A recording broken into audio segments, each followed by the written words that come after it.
நண்பர்களுக்கு வணக்கம். இன்றைக்கி ஏப்ரல் 3ஆம் தேதிங்க. இப்போ நம்ம பார்த்துக்கிற இந்த காட்சியில் எல்லாமே தொண்டாமுத்தூர் அடுத்த இக்கரை போலுவம்பட்டி பகுதியில் இன்றைக்கி காலையில் ஒரு தோட்டத்துக்குள்ளே பூந்த ஒரு 10 அடி மலைப்பாம்பை தாங்க வனத்துறையினர் பாதுகாப்பாக பிடிச்சிருக்கிறாங்க. அதை பற்றி தாங்க பார்க்க போகிறோம். இக்கரை போலுவம்பட்டி பகுதியில் ஒரு விவசாயி ஆடு கோழிகளை வளர்த்திட்டு வர்றாரு. இந்த நிலையில் கோழிகளை இன்றைக்கி காலையில் ஒரே சவுண்டு என்ன ஏதுன்னு போய் பார்த்தா இந்த மலைப்பாம்பு ஒரு கோழி பிடிச்சி முழுங்கறக்கு ரெடி ஆகிட்டு இருக்குங்க. அப்புறம் நல்வாய்ப்பாக பாம்பை பிடிச்சி கோழியை உயிரோடு காப்பாற்றிட்டாங்க. உடனடியாக வனத்துறையினருக்கு தகவல் சொல்லியிருந்தேன். உடனே வனத்துறையினர் அந்த பாம்பை பாதுகாப்பாக பிடிச்சி கொண்டு போய் மலை ஏரியாவில் கொண்டு போய் விட்டுட்டாங்க. அதனால் கொஞ்சம் கோடை காலம் அதே மாதிரி கோழிக ஆடுக இதெல்லாம் மலையோர கிராமங்களில் வளர்த்துறவங்க கொஞ்சம் எச்சரிக்கையாக பாதுகாப்பாக வளர்த்திக்கிங்க.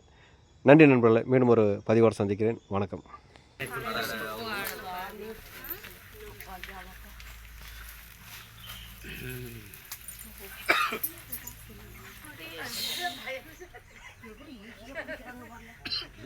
அவ்வளோதான், ஜோலி முடிச்சு.